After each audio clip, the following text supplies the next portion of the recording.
students, welcome to CR International School online classes.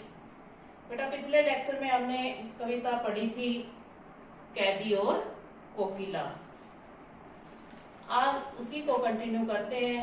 आधी कविता हमने पढ़ ली थी और आज उसी को हम आगे पढ़ेंगे। ये माखनलाल चतुर्वेदी द्वारा रचित है। माखनलाल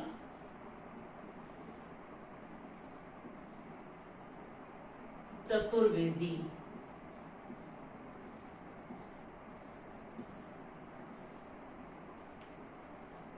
ये कवि ने पहले भी मैंने बताया था आपको कि उस समय की लिखी हुई है जब हमारा देश गुलाम था और आजादी के लिए आंदोलन चले हुए थे, संघर्ष किया जा रहा था। बहुत अधिक संघर्ष के बाद जाकर हमें आजादी मिली थी।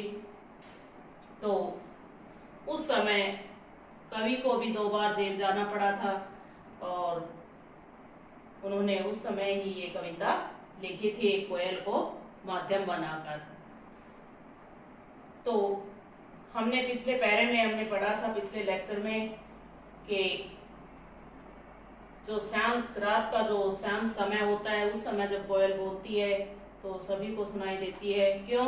क्योंकि रात का जब मौसम होता है वो बिल्कुल ही एकदम शांत होता है, तो थोड़ी सी भी आवाज होती है वो सुनाई देती है। और कोयल प्राय दिन में ही बोलती है, रात को कभी बोलती नहीं है। इसलिए कवि उस कोयल से पूछ रहे हैं कि तू आधी रात को इस प्रकार से क्यों चीख रही है, क्यों बोल रही है? क्या तूने जंगल में लगी हुई आग को देख लिया है या अपने स्वतंत्रता सेनानियों पर हो रहे अत्याचारों को देख लिया है?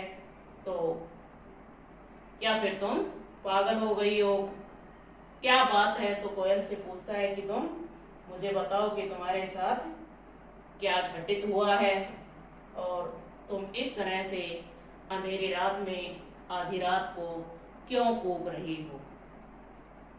तो बेटा आज हम आगे बढ़ाते हैं उसी लेसन को। आगे देखिए, यहां से पढ़ेंगे हम अपनी किताब में। देखिए कि काली तू रजनी भी काली। रजनी का मतलब होता है रात। काली तू रजनी भी काली, शासन की करनी भी काली। काली लहर कल्पना काली, मेरी काल कोठरी काली। टोपी काली, कंबले काले, मेरी लोहो श्रृंखला बेड़ियां जो हथकड़ियां लगी हुई है। लोहो श्रृंखला काली, पहरे के हुंकरती के ब्याले। तिस पर है गाली ए आली। इस काले संकट सागर पर मरने की मदमाते। कोकिल बोलो तो अपने चमकीले गीतों को क्यों कर हो तैराते। कोकिल बोलो तो। अब कवि कोयल को संबोधित करते हुए जेल में बंद होने के कारण, और कवि कहता है कोयल को कि यहाँ कैदियों के साथ कैसा व्यवहार किया जाता है उसके बारे में बताता है और कहता है कि हे कोयल, काली तू रजनी भी काली, कि तेरा रंग भी काला है और रजनी रात्रि भी काली है, यानी रात भी काली है। काली मतलब अंधेरी है। और शासन की करनी भी काली, यानी विदेशी जो ब्रिटिश सरकार है, उस समय कौन सी सरकार थी? ब्रिटिश, अंग्रेजी।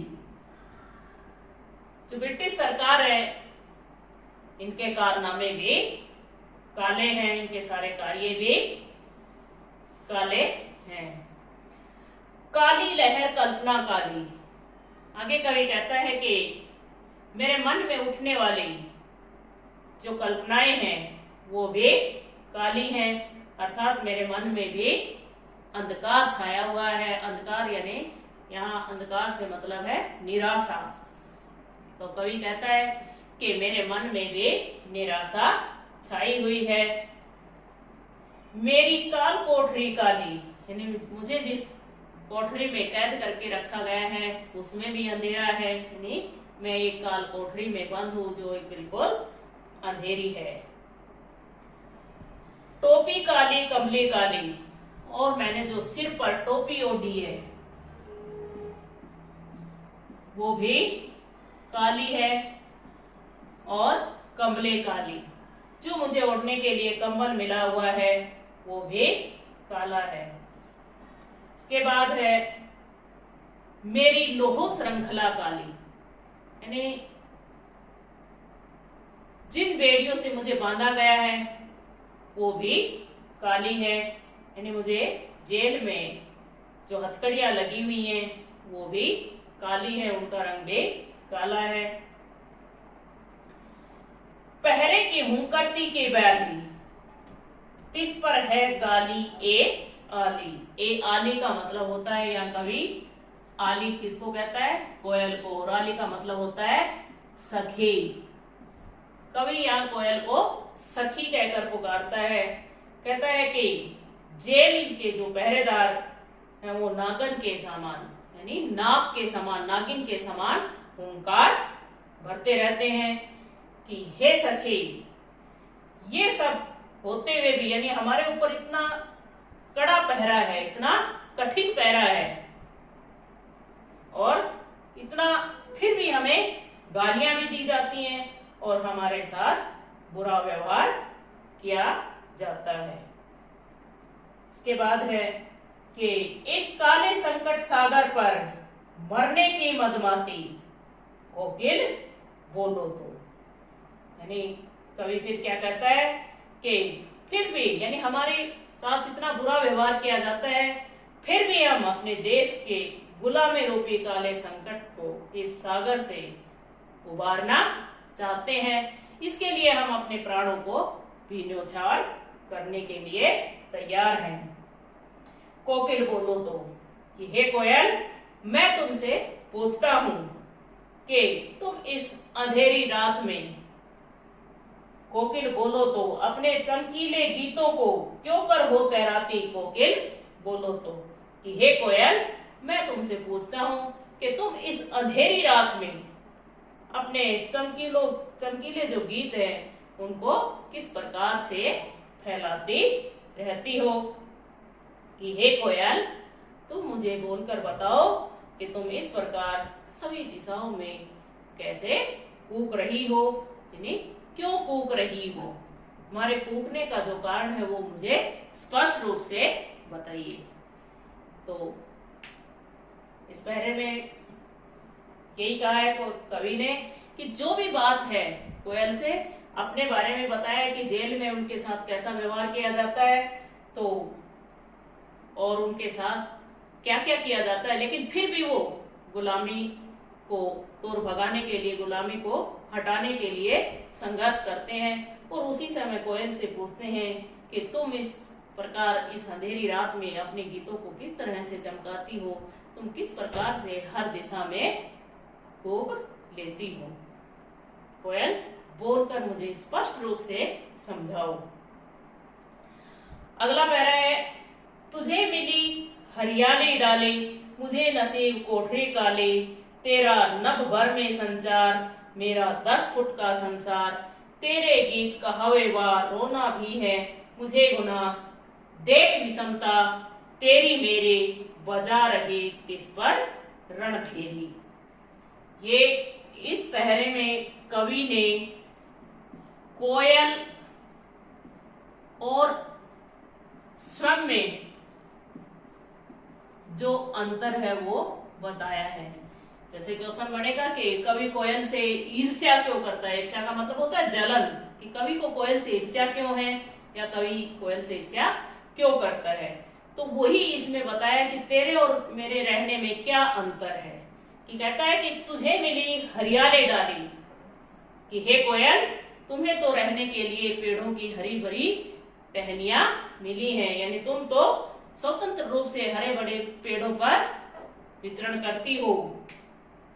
मुझे नसीब कोठरी काली, यानी मेरे नसीब में, मेरे भाग्य में, नसीब का मतलब होता है भाग्य, कि मेरे भाग्य में एक काली कोठरी है, यानी मैं एक काली कोठरी में बंद हूं। तेरा नभ भर में संचार, मेरा 10 फुट का संचार। कि कवि कहता है कि नभ भर यानी तू पूरे आसमान में विचरण कर सकती है, मस्ती से घूम सकती है, और मेरा जो ये काल कोठरी है 10 फुट की है, तो मेरे लिए तो यही संसार है। तेरे गीत का हवे वाह, रोना भी है मुझे गुनाह। यानी जब तू गीत गाती है तो लोग तुझे शाबाशी देते हैं, और मेरा रोना भी गुनाह समझा जाता है, यानी मेरा रोना भी पाप माना जाता है। मैं कष्टों के कारण अगर रोता हूं तो वो भी गलत माना जाता है। देख विषमता तेरी मेरी, विषमता का मतलब होता है अंतर, तेरे मेरे अंतर को देखकर। देख विषमता तेरी मेरी, बजा रहे तिस पर रणभेरी। अब कवि क्या कहता है कि जो तुम्हारे और मेरे जीवन में कितनी बड़ी विषमता है, कितना बड़ा अंतर है, लेकिन फिर भी मैं उत्साहहीन नहीं हूं, लेकिन फिर भी मेरे अंदर जोश जगा हुआ है कि मैं अपने देश को आजाद कराने के लिए रणभेरी बजा रहा हूं, यानी युद्ध का नगाड़ा बजा रहा हूं। इस हुंकरती पर अपनी कृति से और कहो क्या कर दूं, कोकिल बोलो तो मोहन के व्रत पर प्राणों का आसव किसमें भर दूं, कोकिल बोलो तो। मोहन से मतलब है यहाँ, मोहन कौन है? मोहनदास करमचंद गांधी, जो हमारे महात्मा गांधी जी के नाम से जिसको हम जानते हैं। तो कोयल क्या, कवि क्या कहता है कोयल से कि हे कोयल, तुम मुझे बताओ कि मैं अपने मन में उठने वाली जो हुंकार है, मेरे दिल में जो हुंकार उठती है, उसको अपनी रचना में किस प्रकार से प्रदर्शित करूं, किस प्रकार से उसका वर्णन करूं। यानी इस हुंकरती पर अपनी कृति से और कहो क्या कर दूं। इन कोयल से पूछता है कि हे कोयल, तुम मुझे बताओ कि मैं अपने जो रचना है उसमें और क्या बदलाव करूं, कि और क्या उत्साह भरूं। कोकिल बोलो तो, कि हे कोयल बोलकर बताओ। मोहन के व्रत पर प्राणों का आसव किसमें भर दूं, कोकिल बोलो तो। कि फिर कवि कहता है कि जो मोहनदास करमचंद गांधी ने देश के लिए व्रत धारण किया है, उसमें मैं अपने प्राणों का रस किस प्रकार से भर दूं। यानी गांधी जी ने जो देश को आजाद कराने का जो व्रत धारण किया था, उसमें आपने जो अपनी मेरी जो प्राण है, मैं उनका रस किस प्रकार भर दूं। कि हे कोयल, तुम ही मुझे बताओ कि देश के प्राप्ति के लिए मैं और क्या कर सकता हूं। यानी देश की प्राप्ति मतलब देश को आजाद कराने के लिए मैं और क्या कर सकता हूं। कोयल मुझे बोलकर स्पष्ट रूप से बताओ। ठीक है बेटा, समझ आ गया होगा। मेरा मानना है कि इतनी मुश्किल कविता नहीं है, बहुत आसान कविता है। बस थोड़ा सा ये है कि एक बार ध्यान से पढ़ लें तो उसके बाद ये समझ आ जाता है। अब इसके बाद आधे यानी 1 से शायद 4 तक हमने कल 4 या 5 तक कल क्वेश्चन लिख लिए थे। उसके बाद आज लिखेंगे।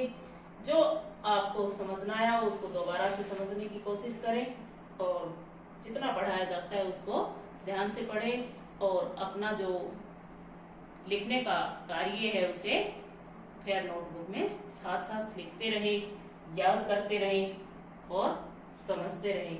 कुछ भी पढ़ें उसको पहले समझकर और उसके बाद लिखने का प्रयास करें। सबसे पहले उसे समझें कि इसमें क्या लिखा है। इस कविता में केवल कवि ने जेल में बंद था उस समय आजादी के लिए जो संघर्ष किए जा रहे थे, उस समय कोयल के माध्यम से, कोयल से बात करते हुए जो बातें हम तक पहुंचाई है, वही इस कविता में कवि ने लिखा है कि किस तरह से क्या क्या उस समय जेल में कैदियों के साथ कैसा व्यवहार किया जाता था, क्या क्या उनसे काम करवाए जाते थे, ये सब बातें इस कविता में बताई है। तो मेरे हिसाब से आपको समझ आ गया होगा। धन्यवाद।